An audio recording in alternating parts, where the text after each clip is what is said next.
नमस्कार, Ram Ram, hello, hi and welcome to let's talk with Nadita ji Mishra. आज के मेरे गेस्ट हैं रविंद्र पंचोली सर। बहुत बहुत दिनों के बाद आज वो मेरे साथ में फिर से ज्वाइन कर रहे हैं। सर, आपका बहुत बहुत स्वागत है। नमस्कार। जय श्री राम, जय भारत। जय श्री राम, जय भारत। सर, मैंने आपको इनवाइट किया है महाराष्ट्र के बारे में बात करने के लिए, जैसे कि थंबनेल से भी मेरे गेस्ट लोगों को, मेरे व्यूअर्स को पता लग गया होगा। महाराष्ट्र में आखिर हो क्या रहा है? इतनी प्रचंड जीत के बाद में भी मीटिंग्स पे मीटिंग्स होती चली जा रही हैं। और एकनाथ शिंदे जो है वो इस समय क्या बन के आ रहे हैं? क्या वो नेक्स्ट केजरीवाल बन के आ रहे हैं? जैसे केजरीवाल ने सीएम की कुर्सी छोड़ी नहीं और उनका मन नहीं था, जबरदस्ती उनसे छुड़वाई गई एक तरीके से, और उसके बाद उन्होंने अपने ही एक प्यादे को वहां पे बिठा दिया। सेम वे शिंदे जो है वो चाहते हैं कि किसी तरीके से ऐसा हो जाए कि उनका बेटा श्रीकांत शिंदे वो आकर के बैठ जाए। पेच कहाँ फंस रहा है सर? तड़का तो बहुत जबरदस्त है, देखिए खिचड़ी में बहुत सारी दालें आ गई हैं इस समय। देखिए, पहली बात तो वो बतौर सीएम रिजाइन कर चुके हैं ऑलरेडी। अभी वो सिर्फ हम्म। एक्टिंग सीएम है। दूसरा, करेक्ट। अ, एकनाथ शिंदे को शायद ये गलतफहमी हो गई है कि वो बहुत बड़े तुर्गम हो गए। बेसिकली देखा जाए तो उनकी हैसियत कुछ भी नहीं थी। करेक्ट। शिवसेना के बाहर उनकी कोई बहुत बड़ी हैसियत नहीं रही। उनका जो कार्य क्षेत्र रहा वो थाने और कोंकण तक ही थोड़ा बहुत सीमित रहा। कोंकण में भी थोड़ा है, बहुत ज्यादा। उनका जो कार्य क्षेत्र है बेसिकली थाने का है। तो जब उनको वो छोड़कर आए थे तो पूरा प्रोटेक्शन कहाँ मिला? बीजेपी की सरकार में, असम में। उन्होंने खुद स्टेटमेंट दिया था कि आप लोग घबराइए मत, हमारे पीछे कोई बहुत बड़ी ताकत है। बहुत बड़ी ताकत का मतलब मोदी जी है। तो वो मोदी जी की गुड बुक्स में तो है। पर अभी क्या हुआ है कि उनको जो जो जो एक बार कुर्सी पे बैठ जाता है, ये इसका नशा सत्ता का ऐसा है कि वो अफीम के नशे से भी ज्यादा खतरनाक है। क्योंकि करेक्ट। जलवा रहता है, चारों तरफ आपके लोग घूमते फिरते हैं, सब कुछ होता है। और अब उनको लग रहा है कि मैं डिप्टी सीएम हो जाऊंगा। तो उनके दिमाग से ये नशा उतर नहीं रहा है। हालांकि ये उनको भी मालूम है कि मैंने अगर कुछ ज्यादा गड़बड़ करी तो बीजेपी को मेरी जरूरत नहीं है। और जहां तक मराठा, उनको लगता है कि मैं मराठा हूँ, इस कारण मुझे बीजेपी को साथ रखने की मजबूरी है। देखिए, मजबूरी बीजेपी की नहीं है। बीजेपी नहीं चाहती है कि शिंदे छोड़कर जाए। बीजेपी के दो प्लान थे। एक तो उनको शरद पवार को खत्म करना था, एनसीपी, और एक उद्धव ठाकरे की खत्म करना था। तो बीजेपी के तो ये तीर से दो शिकार जो करने से वो उन्होंने कर लिया है। उनकी अपने दम पे 125 सीटें आ गई है।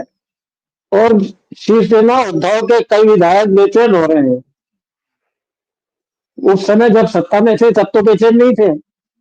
और शिवसेना बिना सत्ता ही, जैसे कांग्रेस का हाल है कि बिना सत्ता के कांग्रेसी सरवाइव नहीं कर सकते हैं, क्योंकि मांग चाहिए उनको। अब ये बीएमसी उनके हाथ से निकल जाएगी, रहने वाला कुछ है नहीं, कोई सत्ता में पूछने वाला नहीं है। तो उनके जो भी 20 विधायक चुन के आए हैं, उन 20 विधायकों में से अगर 10 भी आ जाते हैं तो बीजेपी की तो सरकार ऐसी बन जाएगी। 132 उनके हैं। एक निर्दलीय जो उनकी पार्टी छोड़ के गया था वो वापस आ गया है, 133 हो गए। तो बीजेपी तो बहुत कंफर्टेबल पोजीशन में है। कोई उसके ऊपर प्रेशर डालने की स्थिति में महाराष्ट्र में तो नहीं है। इस मामले में मैं अजीत पवार की तारीफ करूंगा। उनको मीडिया बहुत अंडर एस्टिमेट कर रहा था। लोकसभा चुनाव में ये देखने को भी मिला कि अजीत पवार की जितना हवा बनाई थी मराठी मीडिया ने, उतना वो कर नहीं पाए। पर ग्रास रूट लेवल पे उन्होंने दिखा दिया कि आज भी उनकी संगठन पे पकड़ मजबूत है। लोकसभा का चुनाव एक अलग परिप्रेक्ष्य में होता है और विधानसभा का चुनाव एक अलग परिप्रेक्ष्य में होता है। तो ये उन्होंने प्रूव कर दिया कि विधानसभा चुनावों में उनका संगठन और ग्राम ग्राम पर उनकी जो पकड़ है वो शरद पवार से ज्यादा है। दूसरा, एक उन्होंने बहुत यूनिक प्रयोग किया था इस चुनाव में। उन्होंने ये किया कि हर एक विधानसभा क्षेत्र का एक मैनिफेस्टो अलग से निकाला था। आज तक किसी पार्टी ने नहीं किया है कि मंगोलपुरी का अगर खड़ा हो रहा है दिल्ली में कोई, तो वो मंगोलपुरी का मैनिफेस्टो अलग निकलेगा। रोहिणी का है तो रोहिणी का एक अलग निकालेगा मैनिफेस्टो को, भाई रोहिणी में हम करेंगे। तो एक यूनिक प्रयोग उन्होंने ये किया। दूसरा, उनके कार्यकर्ताओं को जो शरद पवार के साथ थे, उन सबको समझ में आ गया कि शरद पवार 84 के ऑलरेडी हो चुके हैं, उनका कोई भविष्य है नहीं, और उनकी बिटिया में इतना दम नहीं है कि वो पूरा संगठन चला सके या इस पार्टी को आगे ले जा सके। तो अजीत पवार ने बहुत समझदारी से काम लेते हुए ये काम किया है, और अजीत पवार खुद मराठा क्षेत्र से आते हैं, तो ये अगर कोई कहे कि मराठा को इग्नोर करा तो वो बात है ही नहीं। और अजीत पवार और एकनाथ शिंदे का 36 का आंकड़ा बहुत पहले से रहा है। आपने देखा होगा, अजीत पवार ने इसीलिए कह दिया कि हम तो देवेंद्र फडणवीस के साथ में है, तो उनका वो ऑप्शन खत्म कर दिया कि कहीं से कुछ हो सकता है शिंदे का। अब शिंदे ये जो कुछ हरकतें कर रहे हैं, वो अपने नंबर कम कर रहे हैं, पब्लिक की निगाह में भी नंबर कम कर रहे हैं। मोदी जी जो उनको इतना भाव देते थे, उसमें कमी आने वाली है। जी। सर, ये जो शिंदे नमक डाल रहे हैं, इतनी बड़ी जो खीर बनी है, जिसको खाने के लिए इतनी मेहनत की गई, जिसको बनाने की इतनी मेहनत की गई, आपको क्या लगता है इन्होंने मतलब अपना जो बेटा है श्रीकांत शिंदे, उसका नाम प्रपोज किया एज अ डेप्यूटी सीएम? आप मतलब सबसे ज्यादा इनएक्सपीरियंस्ड है, और जहां तक मैंने उनको रीड किया है, बहुत ज्यादा वायलेंट हो जाते हैं वो। वायलेंट तो नहीं मैं बोलूंगी, से अपने बात करने में ना बहुत ज्यादा एग्रेसिव हो जाते हैं वो।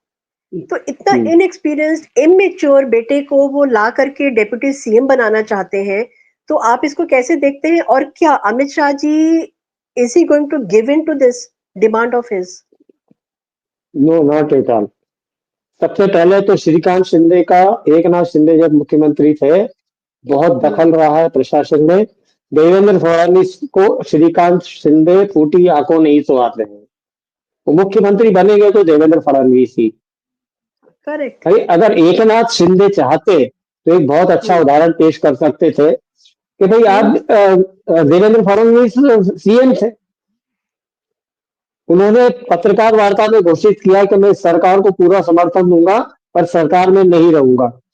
पर जब मोदी जी का फोन उनके पास आया कि नहीं, आपको प्रशासन पे नियंत्रण रखने के लिए डिप्टी सीएम की पोस्ट पे रहना पड़ेगा, उन्होंने बिना चू चपड़ किए डिप्टी सीएम की पोस्ट स्वीकार करी। 5 साल तक कहीं पब्लिकली उनका रोष सामने नहीं आया कि वो एकनाथ शिंदे से चिढ़ते हैं या एकनाथ शिंदे की कोई उनकी जो कार्य प्रणाली है उससे खुश नहीं है। हालांकि उनकी कार्य प्रणाली से बिल्कुल खुश नहीं थे, क्योंकि एकनाथ शिंदे ने ये कह रखा था कि देवेंद्र फडणवीस की जितनी फाइलें हैं पहले वो मेरे पास आएगी, उसके बाद उनके पास जाएगी। और एकनाथ शिंदे के साथ सबसे बड़ी प्रॉब्लम ये रही कि देवेंद्र फडणवीस 2 बार मुख्यमंत्री रह चुके, मतलब दूसरी बार 5 साल तो उन्होंने चलाया, दूसरी बार उनका नंबर था वो नहीं हो पाया। हाँ। तो देवेंद्र फडणवीस की बहुत अच्छी पकड़ है महाराष्ट्र के प्रशासन में, साथ ही साथ सेंट्रल एजेंसीज में जो सीबीआई और ईडी के अधिकारी हैं, उसमें भी इनकी रेतो बहुत अच्छी है। और देवेंद्र फडणवीस का एक बहुत बड़ा गुण ये है कि वो फाइलें इकट्ठी कर रखते हैं लोगों की। तो एकनाथ शिंदे को सबसे बड़ा डर ये लग रहा है कि देवेंद्र अगर बन गए, तो इन्होंने मेरी फाइलें इकट्ठी करके रख ली, तो मैं बहुत ज्यादा आजादी से काम नहीं कर पाऊंगा। वो गृह मंत्रालय इसीलिए पीछे पड़े हैं कि गृह मंत्रालय के हाथ में बहुत कुछ रहता है। गृह मंत्रालय को पता रहता है कि कितना बजट कहाँ जा रहा है, किस मद में खर्च हो रहा है, वो सारा गृह मंत्रालय को पता रहता है। इंटरनल सिक्योरिटी की जवाबदारी उसी की रहती है। तो ये सारी चीजें हैं। तो एकनाथ शिंदे चाहते हैं गृह मंत्रालय जो उनको नहीं मिलेगा। वित्त मंत्रालय, जैसा कि मैंने सुना है कि अजीत पवार को मिलने वाला है, अजीत दादा पवार को मिलने वाला है वित्त मंत्रालय, वो मिलेंगे। तो ये दो रह रही है। अब जो रह गया है शहरी विकास मंत्रालय, उनको मिल सकता है। वो इसी से रूठ हो गए कि नहीं, गृह मंत्रालय भी चाहिए और गृह मंत्रालय उनको मिलेगा। तो मेरी उनको पीडब्ल्यूडी नेक और सलाह है। फाइनेंस, हाँ, हाँ, पीडब्ल्यूडी फाइनेंस मिनिस्ट्री वगैरह तो ऑलरेडी उनको दिया जा रहा है, फिर भी वो खुश नहीं है। नहीं तो खुश हूं, उनको अभी भी ये मुगालता है कि मुझे मुख्यमंत्री बनाए रखना चाहिए, मेरे कारण जीते हैं। ये उनकी बहुत बड़ी गलतफहमी है। इस बिल्कुल। जीत में। अच्छा सर, जी। सॉरी, मैं बीच में आ रही हूँ। अभी आपने जो बोला कि उनको गलतफहमी है, मैं ये जानना चाहती हूँ कि क्या ये जो इलेक्शन जीता गया है, क्या वो कास्ट सिस्टम पे था या वो हिंदुत्व को एक करने में था, और उसमें शिंदे का कितना बड़ा हाथ था? कुछ था भी या नहीं भी था? क्योंकि मुगालता है उनको नहीं, कि मेरी वजह से जीती हैं हम लोग। देखिए इसमें संघ का और बीजेपी कार्यकर्ताओं का बहुत बड़ा हाथ रहा है।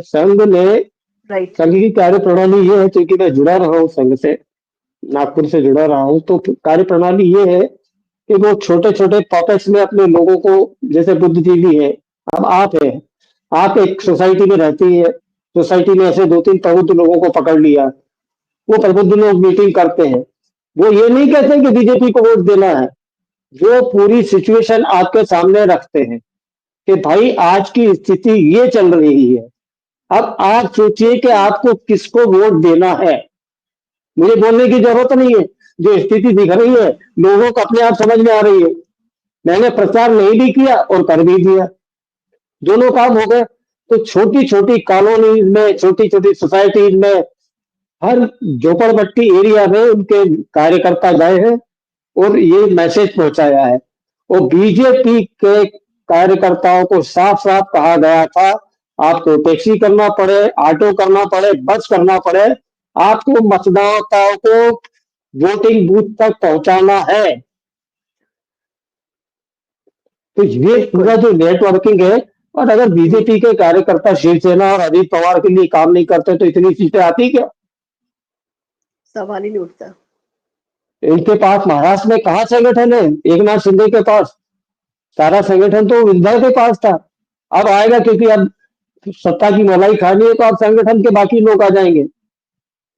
पर एक नाथ शिंदे का तो थाने के अलावा कहीं कोई वो नहीं है, कार्य क्षेत्र रहा ही नहीं कभी। कल मैंने कहीं पे सुना था या पढ़ा था, मुझे ध्यान नहीं आ रहा, कि किसी ने बोला था कि एकनाथ शिंदे इस समय सतारा शायद चले गए हैं, और जब वो कोई बहुत बड़ा डिसीजन लेना चाहते हैं तो वो पिलग्रिमेज है उनके लिए, वहां पे चले जाते हैं, वो चुपचाप बैठेंगे, फिर 24 घंटे में डिसाइड करेंगे। तो आपको क्या लगता है कि 24 घंटे में क्या वो कह देंगे कि हाँ मुझे डेप्यूटी सीएम नहीं बनना है? देखिए, मोदी और शाह की कार्यप्रणाली से आप हम सब लोग परिचित हैं कि वो किसी के प्रेशर में नहीं आते हैं। जो व्यक्ति करेक्ट। अमेरिका के प्रेशर में नहीं आता है, जो यूएनओ के प्रेशर में नहीं आता है, वो क्या एक नाथ शिंदे के प्रेशर में आ जाएंगे? तो जबकि थंपिंग मेजोरिटी से जीत के आए हैं, तो प्रेशर टैक्टिक्स तो कोई एक नाथ शिंदे की चलने वाली नहीं है। वो केकई की तरह को भवन में, सतारा में जाके बैठ गए हैं, अपना खुद का नुकसान कर रहे हैं। उनको पहले दिन कह देना था कि मैं, मुझे जो पोस्ट दी जाएगी वो मैं सहर्ष स्वीकार करूंगा। उनको बड़प्पन देवेंद्र फडणवीस से सीखना चाहिए। और आज की बिल्कुल, डेट क्योंकि में देवेंद्र फडणवीस को हाँ। अमित शाह, नरेंद्र मोदी और संघ तीनों चाहते हैं कि देवेंद्र फडणवीस बने। वैसे इस बीच बता देता हूँ, बीच में किसी एक सज्जन के बड़े अरमान जाग उठे थे। उन्होंने कई विधायकों के साथ चाय पार्टी भी की थी, नागपुर से ही है, जो इनका प्रधानमंत्री बनने का भी बड़ा एस्पिरेशन रहा है। नितिन समझ गडकरी, गई। मैं साफ नाम बोल देता, मुझे कोई डर नहीं है। तो समझ गई थी मैं। असल में नितिन गडकरी कोई मास लीडर कभी नहीं रहे हैं। नितिन गडकरी नागपुर में अगर संगठन और संघ साथ ना दे तो अपनी सीट नहीं निकाल पाए। हम्म। बेसिकली वो व्यापारी है, मास लीडर नहीं है। जी। सर, मैं देवेंद्र फडणवीस के बारे में तो मैं बिल्कुल बोलूंगी कि वो कोई झुंझुना नहीं है, क्योंकि उन्होंने जो काम किया है वो सबसे मुझे लगता है कि सबसे ज्यादा एट द मोमेंट, अगर हम किसी वेल डिजर्विंग लीडर का नाम ले सकते हैं महाराष्ट्र में, तो वो देवेंद्र फडणवीस ही है, क्योंकि उन्होंने अपना वो पोस्ट सेक्रीफाइस किया था, अपना ईगोस भी सॉल्व उन्होंने किया था, और जमीन पर उतर करके एक सिंपल कार्यकर्ता की तरह उन्होंने काम किया था। और इस चीज को एकनाथ शिंदे शिंदे को भूलना नहीं चाहिए कि वो अपने लिए गड्ढा खोद रहे, कब्र तो मैं नहीं बोलूंगी क्योंकि हम हिंदू हैं, वो अपने लिए गड्ढा खोद रहे हैं जिसके अंदर वो और ज्यादा गिरते चले जा रहे हैं अपने सारे प्रेशर टैक्टिक्स के करते हुए। सर, मैं अब आऊंगी थोड़ा सा मजेदार बात की तरफ में, संजय राउत की तरफ पे। संजय राउत क्या सौतेली बहन है या सौतन हो गए हैं? क्योंकि वो जा जाके बीच में कई बार बैठ जाते हैं कांग्रेस की गोदी में। जैसे प्रियंका गांधी ने अभी जब अपना ओथ लिया तो बोला कि शेरनी आ गई, शेरनी आ गई। कुछ बनता था क्या ऐसे बोलना उनका? Loud mouth, motor mouth. देखिए वो लाउड माउथ है, ये तो सबको पता है। और हम्म। अनर्गल प्रलाप करना, अगर शिवसेना के पतन में किसी एक व्यक्ति का सबसे बड़ा हाथ है तो संजय राउत है। और अगर राजनीति में सबसे बेवकूफ व्यक्ति कोई है राहुल गांधी के बाद तो उद्धव ठाकरे हैं। ये दोनों पब्लिक की पल्स बिल्कुल नहीं पहचानते हैं कि पब्लिक क्या सोच रही है। राहुल गांधी वही, देखिए आप 19 के चुनाव में भी आपने अडानी अडानी चिल्लाया, 24 के चुनाव में भी अडानी अडानी चिल्लाया, आपकी बात पब्लिक ने नहीं सुनी। आपको इसे समझ जाना चाहिए कि पब्लिक को अडानी में कोई इंटरेस्ट नहीं है। आप पब्लिक से जुड़े हुए मुद्दे उठाएं, वो आप उठाते नहीं है। और लोगों का समझ में आ गया है कि आपका शुद्ध जो एजेंडा है वो देश के विरुद्ध है। और उद्धव ठाकरे, जो बाला साहब ठाकरे कहते थे कि अगर कांग्रेस से हाथ मिलाना पड़े तो मैं अपना हम्म। दुकान का शटर बंद कर दूंगा, वो जाके हम्म। कांग्रेस की गोद में बैठ गए। जिन मुस्लिमों को वो लेडी कहते थे खुलेआम कि ये लेडी लोग मेरे को क्या बोल सकते हैं, मेरी इनकी हिम्मत नहीं है, जिस बाला साहब से मिलने के लिए लोग उनके घर में जाते थे, उन बाला साहब ठाकरे का लड़का, शेर का बच्चा जिसको कहते कि शेर बोलते थे बाला साहब ठाकरे को, वो मिमियाते हुए सोनिया गांधी के घर में पूरा उसका बस चलता, चरणों में नहीं गिरे, बाकी तो बिल्कुल तीर कमान होके वो प्रणाम कर रहे थे। तो वो इस हद तक गिर गए हैं, कार्यकर्ता भी इनसे कुछ नहीं था। अब कार्यकर्ता का साफ साफ कहना है कि आप एनडीए छोड़िए और बीजेपी की तरफ दोस्ती का हाथ बढ़ाइए। आप थोड़े दिनों में देखेंगे कि शिवसेना के कई विधायक टूट के या तो शिवसेना शिंदे में शामिल होंगे या बीजेपी में आ जाएंगे। शिवसेना शिंदे में जाने की संभावना कम है, क्योंकि मलाई खाने को नहीं मिलेगी। बीजेपी में आएंगे तो हो सकता है कहीं केंद्र में किसी को जगह मिल जाए, आपका संगठन में जगह मिल जाए। तो शरद बीजेपी पवार इस देखिए समय। कार्यकर्ताओं की कदर तो करती है। हेमंत विश्व हाँ। शर्मा उसके सबसे बड़े उदाहरण है। एक बिल्कुल। काम करने वाले की बीजेपी कदर करती है, बाहर से कोई आया तो उसको ऐसा नहीं है। वो जो निकम्मे लोग रहे हैं, आपने उनकी स्थिति देखी है। राम नरेश अग्रवाल कहाँ है, जो संसद में बोलते थे रम में राम बसे, और क्या बेहुदा भाषण उन्होंने दिया था, उनको लेकर उनका पॉलिटिकल करियर पूरा खत्म कर दिया। और बीजेपी की बिल्कुल। एक खासियत और है, बीजेपी के जितने पार्टनर्स बनते हैं वो धीरे धीरे खत्म हो जाते हैं, उनका वजूद खत्म हो जाता है। ठंडा कर करके उनको जो है उनका निस्तारण किया जाता है। अब थोड़ा-सा गरम चीज़। सर ये बताइए कि शरद पवार इस समय किस चीज़ का वेट कर रहे हैं? क्योंकि वो भी एकदम डिफंक्ट हो गए हैं। उनकी डॉटर उनसे बड़ी डिफंक्ट हो चुकी हैं।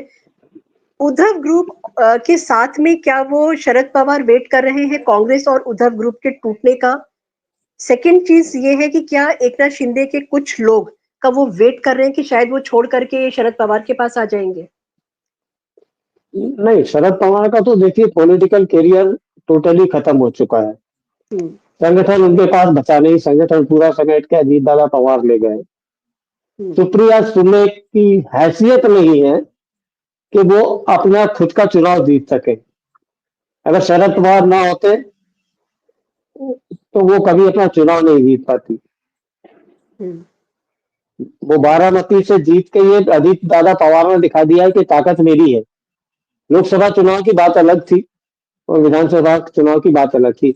अब तो लोकसभा में भी उनके अगली जो 29 तक शरद पवार कहाँ रहते हैं, यहाँ रहते हैं, ऊपर रहते हैं या पॉलिटिकली फिनिश हो जाते हैं, इसका कोई भरोसा नहीं है। उनको सिर्फ अपनी बेटी का करियर प्यारा है, तो मुझे लगता है वो बीजेपी की तरफ पींगे बढ़ाएंगे, कोशिश करेंगे कि सुप्रिया सुले को कहीं केंद्रीय मंत्रिमंडल में कोई जगह मिल जाए और उसका भविष्य सुरक्षित हो जाए। फाइनल आपका एक जवाब सर कि आपको क्या लगता है कि कब तक ये जो तराजू जो है वो बैलेंस होकर के आ जाएगा और सीएम की घोषणा हो जाएगी? देखिए परसों तक हो जाएगा, क्योंकि आज अमावस्या है। तो देवेंद्र फडणवीस ज्योतिष में और इसमें काफी विश्वास रखते हैं। उन्हें को आज भी हो सकता था, पर उन्होंने कह दिया कि अमावस्या है। तो दिसंबर फर्स्ट वीक में सब कुछ फाइनल हो जाएगा, शपथ भी हो जाएगी, देवेंद्र फडणवीस ही मुख्यमंत्री बनेंगे। और अगर एकनाथ शिंदे ने ज्यादा चूचपड़ की है तो उनको उनकी हैसियत धीरे से बताई जाएगी, यकायक नहीं बताई जाएगी। एक तो क्या है, मोदी और शाह पतंगबाज भी बहुत अच्छे हैं, उनको मालूम है कि आसमान में कितनी ढील देनी है पतंग को और कब काटनी है। सही बात तो है। इंतजार करिए। सही बात है। तो ये अमावस्या के चांद जो है जब हट करके नया चांद जब आएगा तो हमको एक नया सीएम फॉर श्योर मिलने वाला है महाराष्ट्र के लिए, और देवेंद्र फडणवीस कोई झुंझुना नहीं है, और यही मेरा थंबनेल है उसका, वर्ड्स होने जा रहे हैं। Thank you so much sir, बहुत दिनों के बाद आपके साथ मैंने फिर से कनेक्ट किया, फिर से ज्वाइन किया, और एज यूजुअल हमेशा की तरह बहुत सारे इंसाइट्स और बहुत मजेदार बातें आपके साथ में शेयर होती हैं, क्योंकि आप बहुत जो गरम गरम टॉपिक्स होते हैं उनको भी बहुत अच्छे से मजाकिया वे में बता देते हैं, जो समझ में आ जाती है तुरंत एकदम। आपका बहुत बहुत धन्यवाद। जय हिंद, जय भारत, भारत माता की जय। जय श्री राम।